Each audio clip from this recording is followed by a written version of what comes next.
Chapter 6. The next day commenced as before, getting up and dressing by rushlight. But this morning we were obliged to dispense with the ceremony of washing. The water of the pitchers was frozen.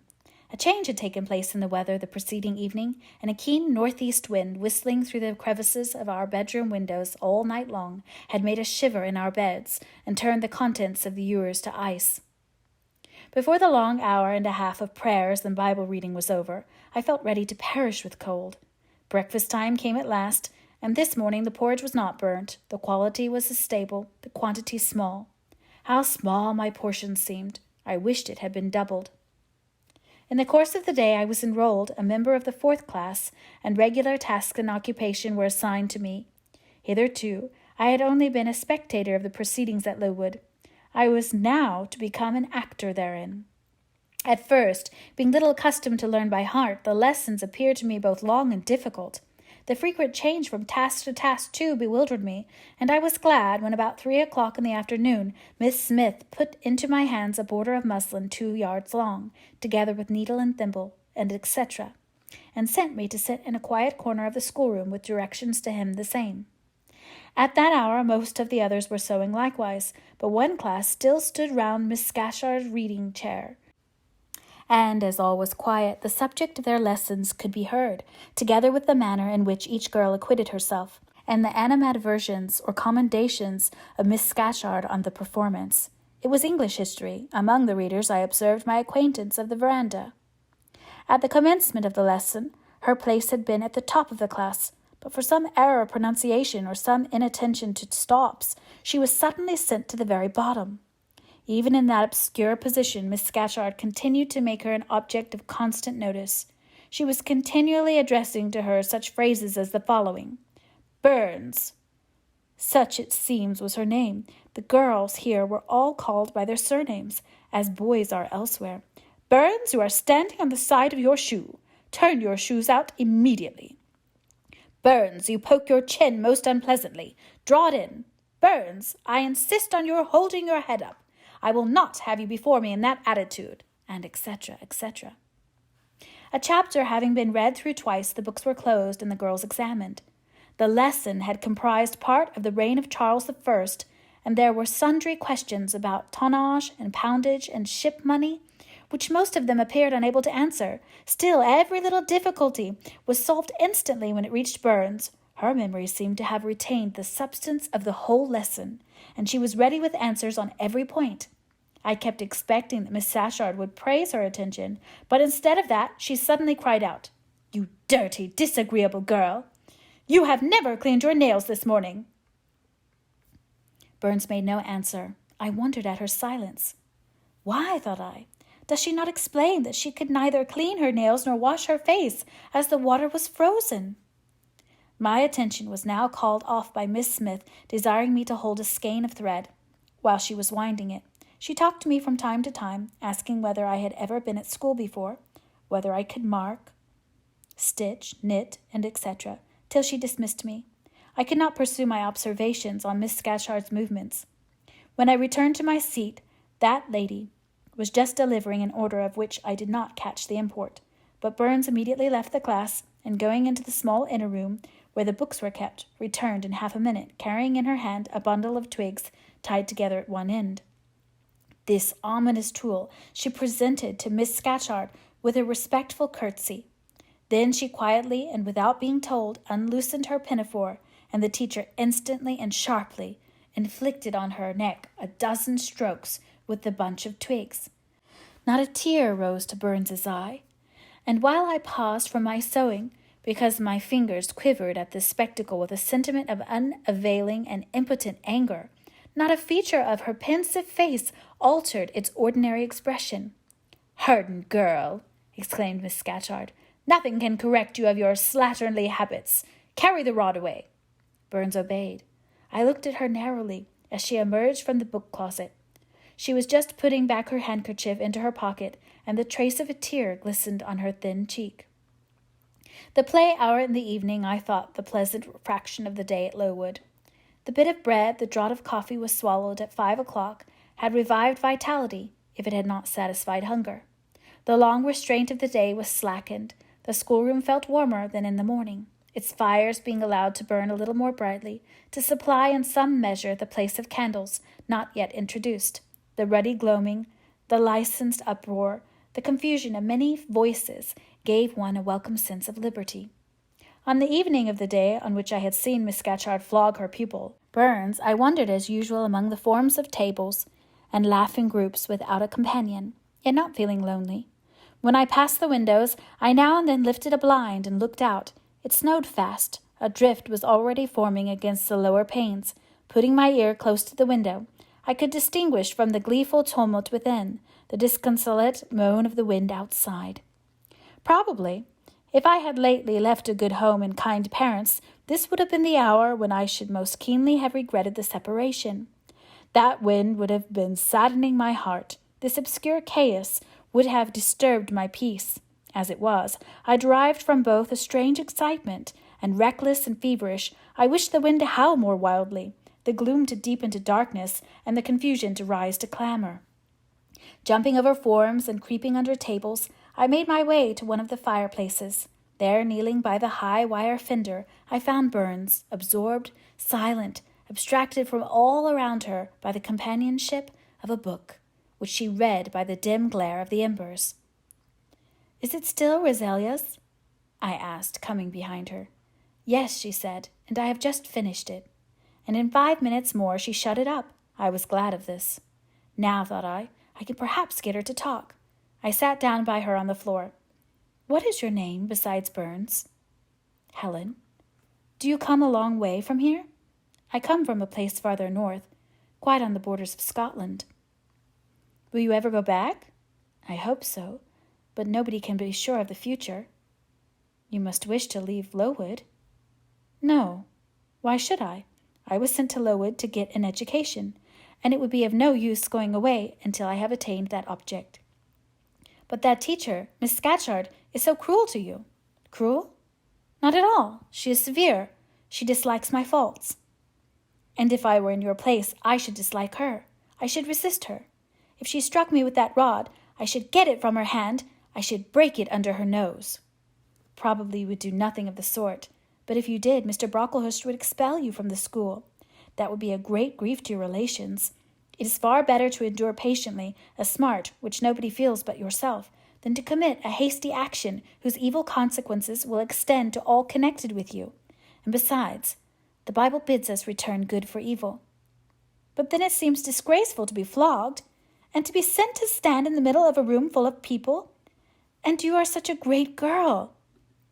"I am far younger than you, and I could not bear it." "Yet it would be your duty to bear it, if you could not avoid it. It is weak and silly to say you cannot bear what is your fate to be required to bear." I heard her with wonder. I could not comprehend this doctrine of endurance, and still less could I understand or sympathize with the forbearance she expressed for her chastiser. Still, I felt that Helen Burns considered things by a light invisible to my eyes. I suspected she might be right and I wrong, but I would not ponder the matter deeply. Like Felix, I put it off to a more convenient season. "You say you have faults, Helen. What are they? To me you seem very good." "Then learn from me not to judge by appearances. I am, as Miss Scatchard said, slatternly. I seldom put and never keep things in order. I am careless. I forget rules. I read when I should learn my lessons. I have no method, and sometimes I say, like you, I cannot bear to be subjected to systematic arrangements. This is all very provoking to Miss Scatchard, who is naturally neat, punctual, and particular." "And cross and cruel," I added. But Helen Burns would not admit my addition. She kept silence. "Is Miss Temple as severe to you as Miss Scatchard?" At the utterance of Miss Temple's name, a soft smile flitted over her grave face. "Miss Temple is full of goodness. It pains her to be severe to anyone, even the worst in the school. She sees my errors and tells me of them gently, and if I do anything worthy of praise, she gives me my meed liberally. One strong proof of my wretchedly defective nature is that even her expostulations, so mild, so rational, have not influence to cure me of my faults, and even her praise, though I value it most highly, cannot stimulate me to continued care and foresight." That is curious, said I. It is so easy to be careful. For you, I have no doubt it is. I observed you in your class this morning, and saw you were closely attentive. Your thoughts never seemed to wander while Miss Miller explained the lesson and questioned you. Now mine continually rove away, when I should be listening to Miss Scatchard and collecting all she says with assiduity. Often I lose the very sound of her voice. I fall into a sort of dream. Sometimes I think I am in Northumberland, and that the noises I hear round me are the bubbling of little brooks which run through Deepton near our house. Then, when it comes my turn to reply, I have to be awakened, and having heard nothing of what was read for listening to the visionary brook, I have no answer ready. Yet how well you replied this afternoon! It was mere chance. The subject on which we had been reading had interested me. This afternoon, instead of dreaming of Deepton, I was wondering how a man who wished to do right could act so unjustly and unwisely as Charles I sometimes did. And I thought what a pity it was that, with his integrity and conscientiousness, he could see no farther than the prerogatives of the crown. If he had been able to look to a distance and see how what they call the spirit of the age was tending. Still, I like Charles. I respect him. I pity him, poor murdered king. Yes, his enemies were the worst. They shed blood they had no right to shed. How dared they kill him? Helen was talking to herself now. She had forgotten I could not very well understand her, that I was ignorant, or nearly so, of the subject she discussed. I recalled her to my level. And when Miss Temple teaches you, do your thoughts wander then? No, certainly, not often, because Miss Temple has generally something to say which is newer than my own reflections. Her language is singularly agreeable to me, and the information she communicates is often just what I wish to gain. Well, then, with Miss Temple, you are good. Yes, in a passive way. I make no effort. I follow as inclination guides me. There is no merit in such goodness. A great deal. You are good to those who are good to you. It is all I ever desire to be. If people were always kind and obedient to those who are cruel and unjust, the wicked people would have it all their own way. They would never feel afraid, and so they would never alter, but would grow worse and worse. When we are struck without a reason, we should strike back again, very hard. I am sure we should, so hard as to teach the person who struck us never to do it again. You will change your mind, I hope, when you grow older. As yet you are but a little untaught girl. But I feel this, Helen. I must dislike those who, whatever I do to please them, persist in disliking me. I must resist those who punish me unjustly.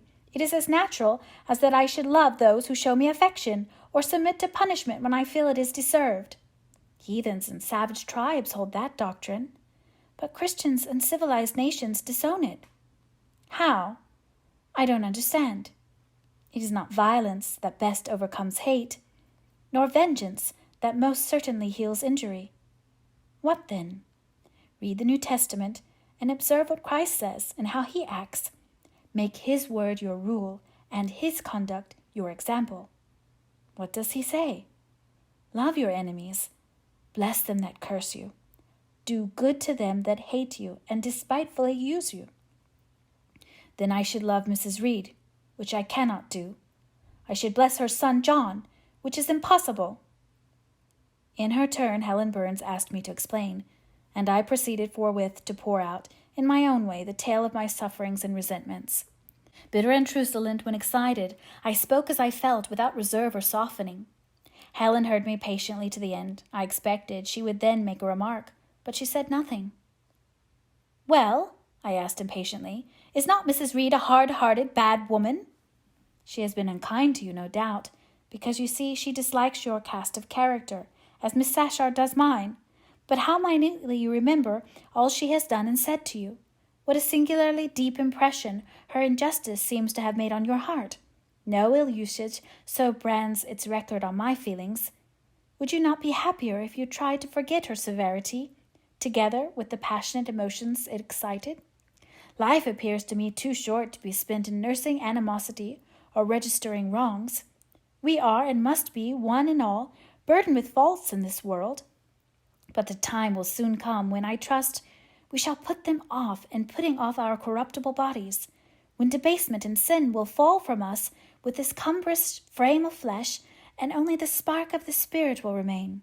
The impalpable principle of light and thought, pure as when it left the Creator, to inspire the creature. Whence it came, it will return, perhaps again to be communicated to some being higher than man, perhaps to pass through gradations of glory from the pale human soul to brighten to the seraph. Surely it will never, on the contrary, be suffered to degenerate from man to fiend.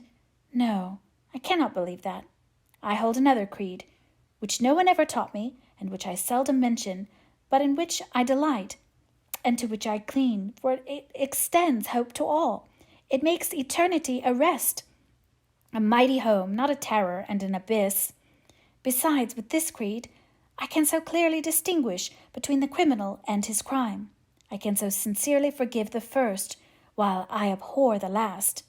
With this creed, revenge never worries my heart.